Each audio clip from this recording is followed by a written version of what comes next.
Hello बच्चों, let's discuss rules governing offers. But first of all, what's an offer? Offer is expression of person's willingness to do or not to do something. You feel like selling your car, but आपने सिर्फ सोच लिया या आप चाहते हो आपकी car बिके, उससे कोई आपकी कार आके ऐसे रैंडमली खरीद नहीं देगा। आप जब जाओगे किसी के पास और उसे अपनी विल को बताओगे, एक्सप्रेस करोगे कि मैं कार बेचना चाहता हूँ तुम्हें, तो जब वो एक्सप्रेशन होगा उस एक्सप्रेशन को ऑफर कहा जाएगा। Okay, now we have to study what are the governing offer. First is lapse of offer. An offer may lapse under various circumstances, like specified time amount frame में आपको acceptance नहीं मिला, या फिर और भी कई रीजंस हो सकते हैं, जैसे रिट्रैक्टिंग ऑफर है और कई reason. Next is failure to accept. If an offer is not accepted within specified time, then it becomes invalid, as I told you. Mode of acceptance: an offer must be accepted in manner prescribed or reasonable manner. Look, we'll understand this by an example. For example, A sent an offer to B, okay, asking whether you want to buy my bike. If yes, then mail me. Okay, but B chose to call him instead and said tell him yes, but this would not be considered valid because there has been a manner prescribed in the offer कि मुझे mail करना अगर है तो आप mail ही करोगे। लेकिन अगर नहीं कुछ भी मैंने प्रिस्क्राइब, उसने सिर्फ इतना पूछा है आप मेरा मोटर बाइक खरीदोगे, तो आप यूजुअल मोड में कर सकते हो, आप उसे कॉल कर सकते हो, आप मेल कर सकते हो, आप टेक्स्ट कर सकते हो, बट ये नहीं है कि आप चिड़िया खत बांध के उसे भेज दोगे 21st सेंचुरी में। That would not be considered an usual or reasonable word. Next is rejection. A distinct refusal by other offer to accept offer terminates. A ने पूछा आप मेरा मोटर बाइक खरीदोगे, B said no, that is then offer comes to an end. Death. If either of the party passes away before the accepted offer becomes void. This is very obvious. अगर A या B में से कोई भी मर गया तो कौन ऑफर भेजेगा या कौन एक्सेप्ट करेगा या कौन एक्सेप्टेंस रिसीव करेगा. Next is condition president.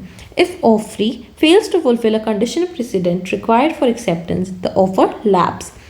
For example, ए ने बी को लिखा कि आप क्या मेरा मोटर बाइक खरीदोगे, अगर हाँ आप एक्सेप्ट करना चाहते हो तो मुझे 5K एडवांस साथ भेजना. बट बी ने येस तो भेज दी पर 5K एडवांस नहीं भेजे, तो ऑफर का जो एक्सेप्टेंस है वो माना नहीं जाएगा and offer would consider lapse. आपको कंडीशन प्रेसिडेंट फुलफिल करना पड़ेगा. Next is counter offer. Making a counter offer amounts to rejection of original offer and creates a new offer, and that has to be accepted by the initial offer. For example, A and B दो person हैं. A ने B को offer दिया क्या आप मेरा bike 5K में खरीदोगे, बट B ने कहा खरीदूंगा लेकिन 5K में नहीं 4K में. अब जब B ने 4K का नाम कहा तो A का initial offer came to an end. अब एक्सेप्टेंस B नहीं A दे सकता है और ऑफर B बन जाएगा क्योंकि उसने 4K का वो दिया. लेकिन अब मान लो कि A ना बोल देता है तो B ये नहीं कह सकता चलो ठीक है हमें 5K में ही वापस दे दो. वो रिट्रैक्ट नहीं कर सकता अपना वो. जैसे ही B ने काउंटर ऑफर दिया, ये वाला original offer would come to an end and it would become a dead letter. Next is invitation to treat. Not all communication or statements constitute offer. Invitation to treat, such as auctioneer's request for bids or displaying goods within a price in a shop, and not offers but invitation. यहाँ पे कहा है कि एक offer होता है जहाँ direct offer देना, इन्विटेशन टू ऑफर कि हाँ आओ और हम नेगोशिएशन करके एक दूसरे को ऑफर दे सकते हैं. और इसका एक एग्जाम्पल है कि किसी क्लॉथ शॉप पे जहाँ बाहर क्लॉथ्स उन्होंने डिस्प्ले कर रखे होते हैं, हमें मान लो कि कपड़ा पसंद आ गया और हम उन तक जाके कहें कि हमें बेच दो, वो मना भी कर सकते हैं कि ये सिर्फ डिस्प्ले के लिए है, ये बेचने वाला नहीं है. और हम ये नहीं कह सकते कि आपने ऑफर दिया, हमने एक्सेप्टेंस दे दी, अब तो आपको देना पड़ेगा. नहीं, that was mere invitation to offer. Offer तो अब आप अंदर जाकर दोगे कि हमें ये खरीदना है. Next is mere statements of intention. Statements expressing an intention to engage in future actions such as an announcement of an upcoming auction sale do not create legally binding offers. जैसे invitation to offer नहीं वो create कर देता, वैसे ही मैं statement of intention नहीं कर सकते. अगर ए बी को कही यार मैं सोच रहा हूँ कि मेरा मोटर बाइक खरीदूँ, तो बी उसका एक्सेप्टेंस देके ये नहीं कह सकता मैंने आपके ऑफर का एक्सेप्टेंस दे दिया. ए ने सिर्फ अपना इंटेंशन दिखाया, उसने कोई ऑफर नहीं दिया. इंटेंशन का स्टेटमेंट ऑफर नहीं बन जाता. Next is mere communication of information. Merely providing information during negotiations like stating price for potential sale does not constitute an offer unless it is accompanied by intention to create legal relationship. Let's see illustrative cases. Harbhajan Lal versus Harcharan Singh. A reward was offered through a pamphlet for anyone bringing back a runaway boy. The court deemed it as a journal offer open to world, and plaintiff who found and returned the boy was entitled to reward. Lalman Shukla versus Gauri Dutt. The defendant issued a reward to anyone finding his missing nephew. Plaintiff, unaware of the reward, found the boy and informed the defendant. The court held that since the plaintiff did not know about the reward, he cannot claim it. Let me explain these two cases through an illustration. A, B and A, B. There are two parties, A, B. A ने एक journal offer release करा कि जो भी मुझे XYZ thing ढूंढ के लाकर देगा संडे तक, मैं उसे 500 रुपये दूंगा. बी ने उसका ऑफर पढ़ा और उसने जाके वो चीज़ कहीं ना कहीं से ढूंढ ली और उसको संडे से पहले लाकर दे दी. अब ए उसे प्राइज मनी जो भी उसने रखी थी उस ऑफर के लिए देने से मना नहीं कर सकता. वो ये नहीं कह सकता कि बी ने मुझे आके एक्सेप्टेंस नहीं दी, वो तो सीधा ढूंढ के ला गया. जब आप सामने वाला पर्सन अपनी कंडीशन पूरी कर देता है तो वो एक्सेप्टेंस मानी जाएगी एंड आपने जो रिवॉर्ड रखा था आप उसके लिए लायबल हो गए. फिर इस लालमन शुक्ला वाले केस में मान लो सेम सिचुएशन थी, बी ने उसको लाकर ढूंढ के दे दिया, बट बी को उस ए के जनरल ऑफर की नॉलेज नहीं थी. उसको जनरली XYZ चीज़ मिल गई कहीं पर और उसने सोचा कि यार ए को पसंद होगी, ये तो मेरा दोस्त है, उसने ला के दे दी. उसको बाद में चला कि अच्छा ऐसा ऑफर भी चल रहा था, बट ये क्योंकि उसको ऑफर का नॉलेज नहीं था तो ऑब्वियसली एक्सेप्टेंस भी नहीं हो सकता बिना ऑफर के, राइट. तो इसमें बी रिवॉर्ड के लिए एंटाइटल नहीं होगा. बस यही कहा गया था लालमन शुक्ला वाले केस में. और एंटाइटल होगा फर्स्ट सिचुएशन में कहा गया था हरभजन लाल वाले केस में. Understanding principle surrounding the offer is crucial in contract law. An offer must be clear, communicated effectively, and free from ambiguity. Parties should be aware of the rules governing offers, such as lapse of offer, distinction between invitation to treat and offers, and impact of counter offers. By comprehending these concepts, individual can engage in transactions. This is just a basic thing. It does not explain anything much. Let's proceed. A company placed an ad in newspaper offering a reward of rupees 5,000 to anyone who finds and returns their lost laptop. Johan was unaware of the reward, found the laptop and returned it to company. Can John claim the reward? Yes, John can claim the reward because he found laptop and returned the lost laptop.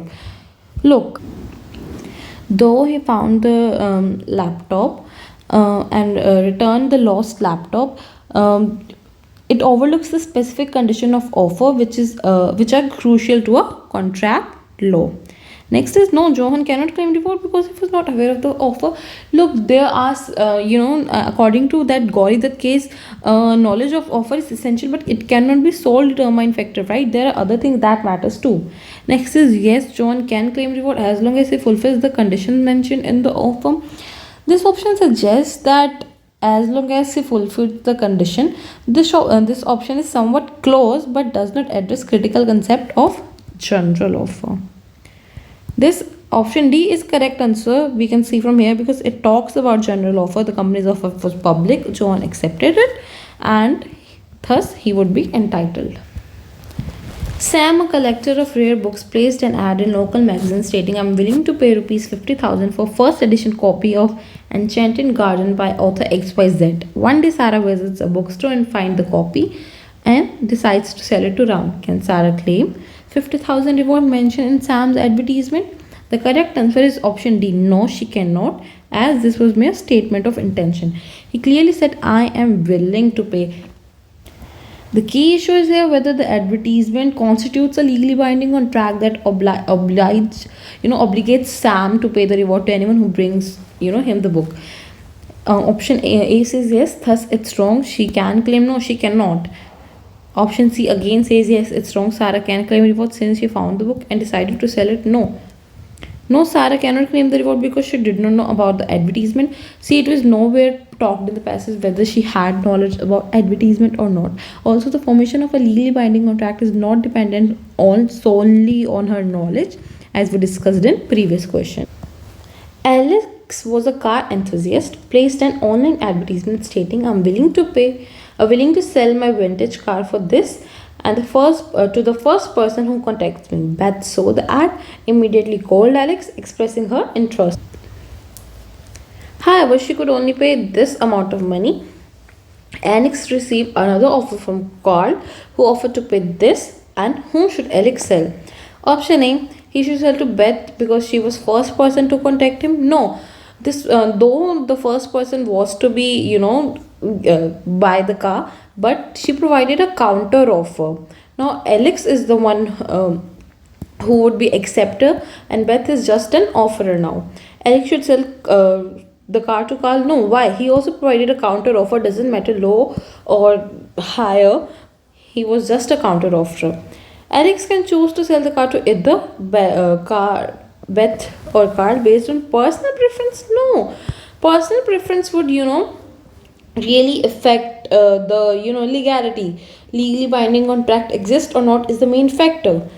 Alex should withdraw the offer and not yes. This is the correct answer because both दोनों ने counter offer provide करा, and that ultimately means the Alex offer is withdrawn and he should be withdrawn, or its ultimately withdrawn is the same thing.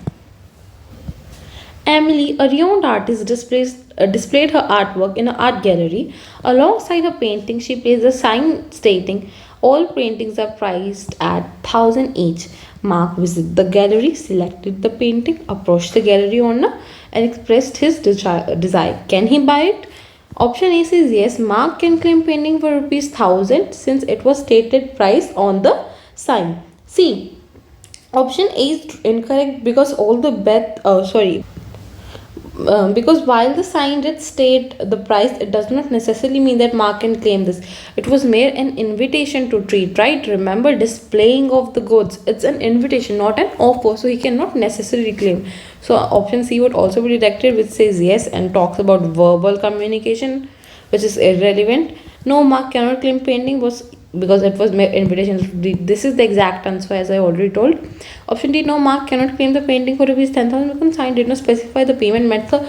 Look, this is again very irrelevant. Why would anyone talk about payment method? The main core concept here is talking about invitation to treat, which is being talked about in option B. Let's see the last question. Adam received a letter from Bella offering to sell her antique jewelry collection for rupees this. Intrigued by offer, Adam spent reply stating, "I accept." For this, Bella receives Adam's response but does not reply. Can Adam claim that contract has been formed? See, it was a counter offer, so obviously the correct answer would be no, but still let's see all the answer options. Yes and yes are out of the place. Accepted Bella's offer? No. She gave a counter offer. She did not accept the original offer. Can claim the contract has been formed because he offered lower price. Look, it's very irrelevant and a funny option. There was a counter offer that is of lower price, thus that make it invalid. No, Adam cannot claim the contract has been formed because Bella did not respond. She did respond. Bella received Adam's email. Bella's respondent would not depend if it was a correct offer. As against the offerer, the acceptance is done as soon as it's out the power of the acceptor. This law will discuss further, but according to that, it's very irrelevant. Whether Bella did respond or not would not be the core issue here. And so correct answer is option D, that is counter offer. I hope you understood it all well. Thanks for watching. Good luck.